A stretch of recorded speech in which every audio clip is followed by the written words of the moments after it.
شخص کا نام ہے سمامہ بن آسال، یمامہ کا سردار۔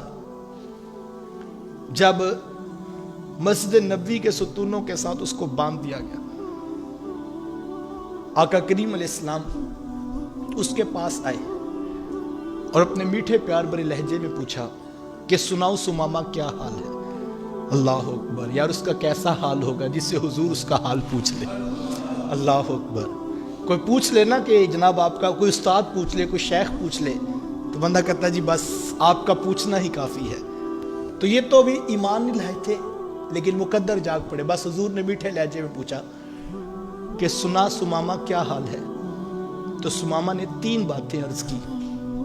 کہنے لگا میں یمامہ کا سردار ہوں، اگر میرے بدلے میں آپ کوئی فدیہ، کوئی رقم لینا چاہیں تو پورے علاقے کا سردار ہوں تو میں رقم دینے کے لیے تیار ہوں۔ اگر آپ مجھے قتل کرتے تو یمامہ کا سردار ہوں، عام شخص نہیں ہوں، میرے قبیلے والے میرے قتل کا بدلہ لیں گے، اور اگر آپ مجھے یوں ہی معاف کر دیں تو نسلی آدمی ہوں، احسان فراموش نہیں پائیں گے، جو محبت کریں گے اس کا صلہ ضرور دوں۔ تینوں باتیں سنی اور میرے حضور مسکرا کے چل دیے۔ دوسرے دن پھر حضور آئے اور حضور فرمایا کہ سناؤ سمامہ کیا حال ہے؟ سمامہ پھر اسی لہجے میں 3 باتیں کر رہے ہیں۔ امیر آدمی ہوں، فدیہ لینا چاہیں تو قیمت ادا کروں گا، قتل کریں گے تو رائے گا نہیں جائے گا، میرے علاقے والے بدلہ لیں گے، معاف کر دو تو احسان فراموش نہیں پاؤ۔ میرے حضور پھر مسکرائے اور چل دیے۔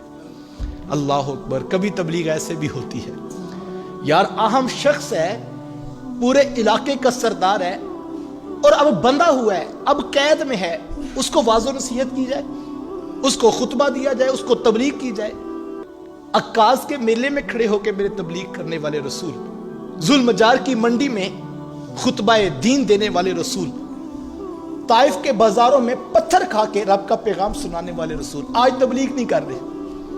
شخص گھر میں آیا بیٹھا ہے، رسیوں میں بندھا ہوا ہے، سننے کے لیے بےتاب ہے، بات کرنا چاہتا ہے، لیکن کبھی تبلیغ ایسے بھی ہوتی ہے کہ حضور پہاڑ کی چوٹی پہ کھڑے ہو کر رب کی توحید کا خطبہ دیتے ہیں اور کبھی نگاہ کریمانہ سے مسکرا کے دیکھ کے چلے جاتے ہیں۔ اللہ اکبر۔ تیسرا دن آیا اور حضور نے پھر یہی پوچھا سناؤ سمامہ کیا حال ہے؟ سمامہ نے وہی 3 باتیں کی تو میرے حضور نے پتہ کیا فرمایا؟ حضور میں سمامہ کی رسیاں کھول دو، سمامہ کو آزاد کر دو۔ اللہ اکبر۔ رسیاں کھول دی گئی، سمامہ بن آسال سے کہا گیا کہ آپ جا سکتے ہیں۔ تو سمامہ فرماتے ہیں کہ جب میں باہر جانے لگا تو اب دل کی کیفیت کچھ اور تھی، مجھے پتہ اب لگا آزاد اب نہیں ہوا، اب تو قید ہو گیا۔ فرمایا میں قدم باہر اٹھاتا ہوں لیکن میرے قدم مسجد نبوی کی طرف آتے ہیں۔ بڑی مشکل سے میں باہر گیا، ایک تازہ ندی بہہ رہی تھی، وہاں پہ میں نے غسل کیا اور پھر واپس پلٹ گیا۔ تو حضور نے فرمایا کہ سمامہ ہم نے تمہیں آزاد کر دیا، اب آپ جاتے کیوں نہیں؟ اللہ اکبر۔ عرض کی حضور اب جانے کا رہا ہی نہیں، تیری تک کیا دعویٰ میں مرید ہو گئی۔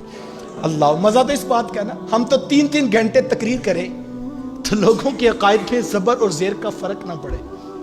اللہ، میرے حضور مسکرا کے دیکھ لیں، دل کے کفر ٹوٹ جاتے، وہ مسکرا کے دیکھ لیں تو دل کے کفر ٹوٹ جاتے ہیں۔ یہ مانگا کرو مالک کبھی رات زندگی میں ایسی آئے وہ ہمیں مسکرا کے دیکھ لیں۔ یہ گناہوں میں لتڑی ہوئی زندگیاں مالک ہم کوشش کر کر کے تھک گئے ہیں، لیکن گناہ ہے کہ ہم سے چھوٹتے نہیں ہیں، کبھی وہ مسکرا کے دیکھ لے تو ہماری زندگی کا سفر آسان ہو جائے۔ حضور میں سمامہ آپ کو تو چھوڑ دیا، آپ جاتے کیوں نہیں؟ عرض کی حضور اب جانے کا رہا ہی نہیں ہوں۔ اللہ اکبر۔ پھر سمامہ بن آسال نے جو بات کہی وہ سننے والی ہے۔ کہا حضور اس سے پہلے کیفیت یہ تھی کہ سب سے برا شہر اگر کوئی لگتا تھا تو وہ شہر مدینہ لگتا تھا، اور اب دل کی حالت یہ ہے جنوں ویکھ کے ٹھردیاں اکھیاں نے، جنوں ویکھ کے ٹھردا سینہ ہے، تیری ساری خدائی وچوں ربا ایک شہر مدینہ ہے۔ کہا حضور اب تو سب سے پیارا شہر آپ کا شہر لگتا ہے، اور اب سب سے سونا چہرہ بھی آپ کا ہی سونا چہرہ لگتا ہے۔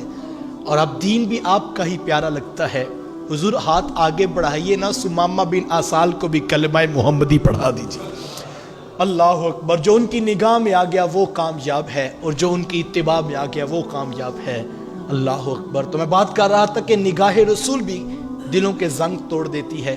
یہ مانگنے کی چیز ہے کہ یا رسول اللہ انظر حالنا، یا رسول اللہ ہمارے حال پہ بھی نظر کرم کیجئے۔ جس طرح سمامہ بن آسال کا آپ کے دیکھنے سے کفر ٹوٹ گیا، اللہ کرے ہمیں بھی ہدایت کی راہ نصیب